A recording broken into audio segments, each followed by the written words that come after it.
Sì, 118. Sì.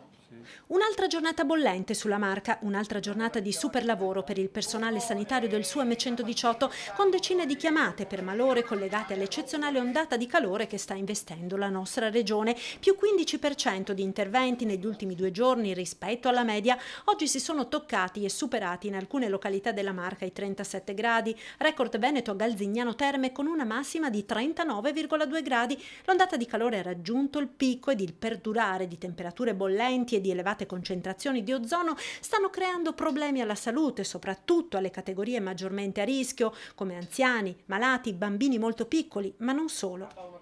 I consigli sono quelli dettati dal buon senso: non esporsi al sole, fare attività all'aperto nelle ore più calde, coprirsi il capo, bere molta acqua e preferire cibi leggeri, soprattutto frutta e verdura.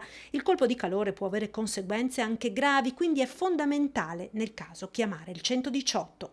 Se c'è mal di testa intenso, pelle caldissima e asciutta e perdita di coscienza, attivare immediatamente il soccorso sanitario. Nel contempo, in attesa dei soccorsi, mettere ovviamente la persona al fresco, magari con dei panni bagnati, e cercare di ridurre la temperatura.